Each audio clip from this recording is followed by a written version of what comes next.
கீழடியில் வந்தப்ப நாங்கள் அகழாய்வு செய்யும் பொழுது என்கிட்ட பல பேர் கேட்குற கேள்வி, இந்த இடத்தை எப்படி கண்டுபிடிச்சீங்க, நீங்கள் இந்த இடத்தை எப்படி கண்டுபிடிச்சீங்கன்னு தான் கேட்பாங்க. அவங்களுக்கு வேற எதுவுமே தெரியாது. எல்லாருமே வருபவர்களுக்கெல்லாம் படித்தவர்களாக இருந்தாலும் பேராசிரியர்களாக இருந்தாலும் பள்ளி மாணவர்களாக இருந்தாலும் கேட்கின்ற ஒரே கேள்வி, இந்த இடத்தை எப்படி கண்டுபிடிச்சீங்க. இது ஒரு ஆய்வு, அவ்வளவுதான். ஏனென்றால் தொல்லியல் ஆய்வுகள் என்பது இரண்டு வகைப்படும். ஒன்று ஆக்சிடென்டல் டிஸ்கவரின்னு சொல்லுவோம். ஏதேச்சியா எங்கேயாவது தோண்டுவாங்க, ஏதாவது வீடு வானம் தோண்டுவாங்க, ஏதாவது ஒன்று தோண்டுவாங்க, திடீர்னு ஏதோ ஒன்று கிடைக்கும். அது கிடைச்ச உடனே அதுக்கு அடுத்த நிமிஷம் கலெக்டரோ தாசில்தாரோ போய் நின்ன பிறகு அந்த இடத்த இது பண்ணி சீஸ் பண்ணி அந்த இடத்துல ஆய்வு செய்ய ஆரம்பிப்போம்.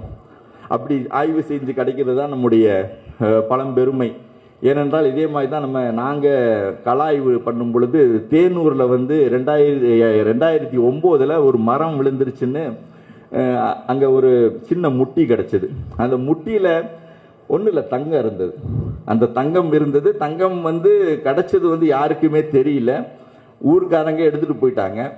ஊர்க்காரங்க எடுத்துகிட்டு போனதை ஊர்க்காரங்களே போட்டு கொடுத்து அப்புறமேலு போலீஸு என்டையர் ஃபோர்ஸும் அங்கே தேனூர் சீஸ் பண்ணி தேனூரை பிடிச்சி ஒவ்வொரு வீட்டாக சர்ச் பண்ணி எடுத்தப்போ 750 கிராம் தேனூர் தங்கத்தை எடுத்தாங்க. தங்கத்தை எடுத்து கூட அவர்கள் தாசில்தார் ஆஃபீஸ்லேருந்து எடுத்துக்கொண்டு போய் கலெக்டர் ஆஃபீஸில் மதுரையில் வச்சுட்டாங்க. 2009 2013 வரை யாரும் பார்க்கல. தங்கம் தானே பிடிச்சிருக்கோன்னு வச்சுருக்காங்க. நாங்கள் அந்த தங்கத்தை ஆய்வு செய்யணும்னு கேட்டோம். அது டிஸ்ட்ரிக்ட் கலெக்டர் அப்போ இவர் இருந்தார், சுப்பிரமணியன் இருந்தார். சார், நாங்கள் யாருக்குமே கொடுத்ததில்லை, நாங்கள் டைரக்டராக வந்திருக்கேன், எனக்கு கொடுங்கன்னு சொல்லி நாங்கள் பெர்மிஷன் வாங்கி அந்த தங்கத்தை ஆய்வு செய்யும் பொழுதுதான் கிடைத்தது எங்களுக்கு தகவல். அந்த தங்கக்கட்டியில் தமிழி எழுத்தால் பொறிக்கப்பட்டிருக்கிறது. அதுதான் முக்கியம். எங்களுக்கு தங்கம் முக்கியம் கிடையாது. உலகத்திலே ஒரு மொழிக்கான எழுத்து தங்கக்கட்டிகளில் பொறிக்கப்பட்டிருக்கு. அதை கைப்பற்றி வைத்த டிஸ்ட்ரிக்ட் கலெக்டருக்கும் தெரியாது, அங்கே போய் பிடிச்சிட்டு வந்த போலீஸ்காரங்களுக்கும் தெரியாது. அவங்களுக்கு அது தங்கமாகத்தான் தெரியும், மக்களுக்கு தங்கமாகத்தான் தெரியும். எங்களை போன்ற தொழிலாளர்களுக்கு தெரிந்தது அது தமிழின் பெருமை என்பதுதான், வேற ஒன்றும் கிடையாது. எந்த எழுத்தும் கிடையாதுங்க உலகத்தில், எந்த எழுத்தும் தங்கத்தில் கிடையாது.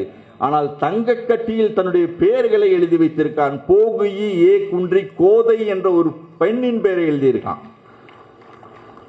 அப்படி 7 கட்டிலையும் ஒரே மாதிரி பேர் எழுதி வச்சிருக்கான். நான் சொன்னேன், எங்களுக்கு தங்கம் முக்கியம் இல்லை, நீங்க எவ்வளவு கிராம் பிடிச்சிங்கிறது எங்களுக்கு முக்கியம் கிடையாது. எங்களுக்கு முக்கியம் அந்த 7 கட்டிகளில் பேர் இருக்கு இல்லைங்க, அதுதாங்க முக்கியம். அதுதான் எங்களுக்கு வேண்டும். அதுதான் வரலாற்று தொன்மை. இந்த வரலாற்று தொன்மைகளைத்தான் நாம் தோண்டி எடுக்க வேண்டும். எவ்வாறு நாம் தோண்டி எடுக்கிறோமோ அந்த வரலாற்று தொன்மைகள் வரலாற்று உண்மைகளை பேசிக் கொண்டிருக்கும் என்பதுதான் என்னுடைய சொல்கின்ற ஒரு செய்தி.